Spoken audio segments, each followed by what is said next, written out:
Привет, меня зовут Евгений Масеев, я психиатр и психотерапевт. Если ты рос в нарциссической семье, то ты, скорее всего, слышал эти фразы снова и снова. Мы сегодня поговорим о 5 оскорблениях, которые подрывают самооценку, уверенность в себе ребенка, который растет в нарциссической семье. Мы поговорим о том, для чего родителям, которые имеют эти нарциссические составляющие, вот так себя вести, то есть какой там у них механизм происходит. И мы поговорим о том, какие, возможно, травмы получает ребенок и как они потом проявляются во взрослой его жизни.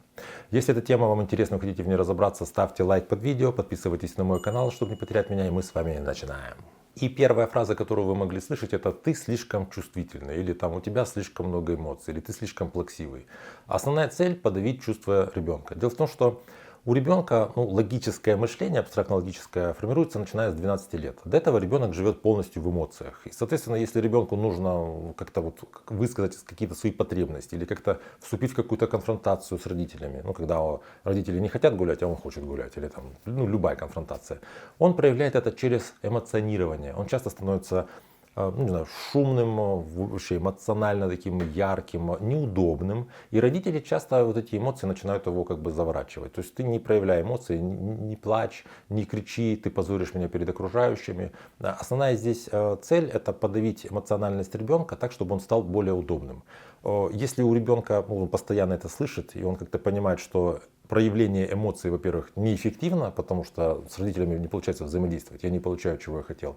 Во-вторых, меня за это еще там, скажем, наказывают или просто как-то ругают, то значит, нужно эмоции подавлять. У ребенка формируется внутренний критик, который подавляет любое эмоциональное проявление, и когда ребенок вырастает во взрослого человека, мы получаем эмоционально холодного мужчину или эмоционально холодную женщину, такую эмоционально отстраненного. То есть эмоции — это что-то, что я не предполагаю использовать в общении, и, соответственно, в отношениях у человека могут быть определенные проблемы. Когда человек просто, вроде как чувствует какие-то эмоции, но не знает, как их проявить, и запрещает, постоянно есть какое-то напряжение, с этим мне приходится очень часто работать.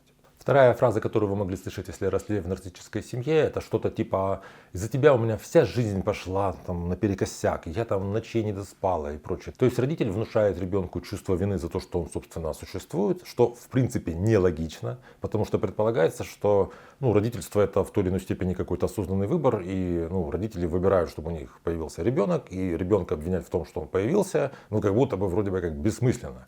Но опять же, мы помним, что у ребенка как бы абстрактно-логическое мышление с 12 лет только возникает, и то это он там не очень способен какой-то, знаете, такой риторики, как-то там вступать с родителями в какие-то не знаю, прения, тем более, что ребенок воспринимает родительскую фигуру, там мать или мать и отца, там как двух людей, громадных людей, которые ответственны за его безопасность и вообще его существование. Соответственно, ребенок, не имея никакой критики и цензуры, просто получает это послание, что ты виноват в том, что я недостаточно счастлив. Такой ребенок, когда вырастает, он имеет внутри такое по умолчанию убеждение, что если близкому какому-то значимому человеку рядом плохо, то виноват я. И мы получаем такую созависимость, когда женщина видит, что ее мужчина, скажем, там какой-то грустный или что-то с ним там не так, она думает, что это она виновата. Она виновата, что он не может устроиться на работу. Или она там виновата в том, что, скажем, уже пожилые родители как-то, я не знаю, не могут в чем-то разобраться. То есть постоянное чувство вины в том, что другие люди чего-то там не сделали. Понимаете, это такое самообвинение, это ложная вина. Мы не можем чувствовать себя виноватыми за нарушение договоренности, которую без нас как бы составили или в которую мы не договаривались. Третья фраза, которую вы могли слышать, если выросли в нарциссической семье, это «ты ничего не добьешься». Подавление эмоций, формирование выученной беспомощности — это такая обычная ситуация в дисфункциональных нарциссических семьях, когда дети должны быть не свободными, а удобными. Потому что если ребенок будет чего-то постоянно хотеть, он будет что-то пробовать, то это всегда как бы больше такого, знаете, геморроя в плане ухода за ребенком. Если он будет постоянно, не знаю, то он идет в художественную школу, там нужно его туда устраивать, то он пошел в музыкальную, потом еще что-то он там хочет. То есть постоянно нужно им заниматься. Если ребенку постоянно формировать выученную беспомощность, что я лучше знаю, как будет, мама всегда знает, как правильно тебе с кем общаться, папа всегда знает, там, куда тебе идти, куда не идти, ребенок такой, как бы заворачивается, становится менее, вообще каким-то ярким, становится более удобным, и тогда нарциссические родители могут вернуться к тому, чтобы получать нарциссический ресурс. То есть внимание мне, а ребенок просто при мне как такой атрибут. Соответственно, во взрослом возрасте такой ребенок, он не может представить, чего он хочет, у него нет никаких амбиций. И дело даже не в том, что ему в детстве говорили, что ты не добьешься, и он как будто бы в это уверовал.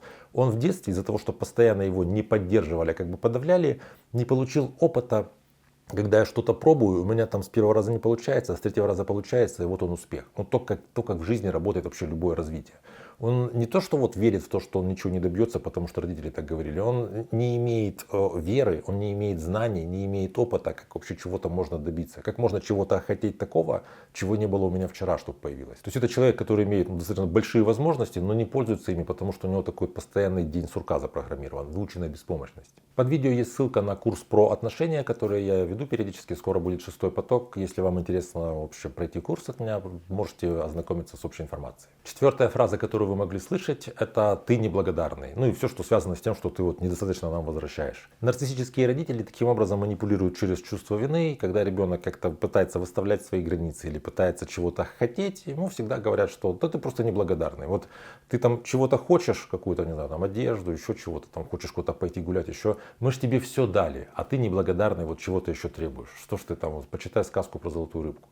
Папа работал на 2 работах, мама там тоже работала, где-то там не досыпала. А ты вот мы все делали для тебя, а ты все неблагодарный, чего ты хочешь. То есть ты не имеешь права чего-то желать без учета наших каких-то вот, вроде вложений. То есть, по сути, нарциссический родитель заботу, ну, тут родительскую любовь о ребенке подменяет понятием таких инвестиций. То есть мы в тебя вложились, давай теперь нам возвращай. Я не буду говорить, знаете, о моральности, вот, подменной понятий, что ты должен нам за то, что мы тебя любили. А как это влияет на такого ребенка, будучи взрослым человеком, такой уже взрослый человек, выстраивая взаимоотношения, считает, что если ему что-то кто-то вот, ну не знаю, дал эмоционально, он должен как-то это вернуть. А поскольку родители всегда были, ну как бы недовольны, они всегда говорили, что ты неблагодарен, то я даже вот в отношениях, скажем, с женщиной, если я мужчина, или там женщина в отношениях с мужчиной, она должна ему вернуть всегда больше. То есть, а вот как только ко мне относится кто-то хорошо, я ему должен просто вот по гроб жизни. Как родители это вроде бы как требовали от меня. 5-я фраза, которую ты можешь слышать, это «ты позоришь семью». Это фраза, которая для ребенка достаточно такая жесткая и травматичная, потому что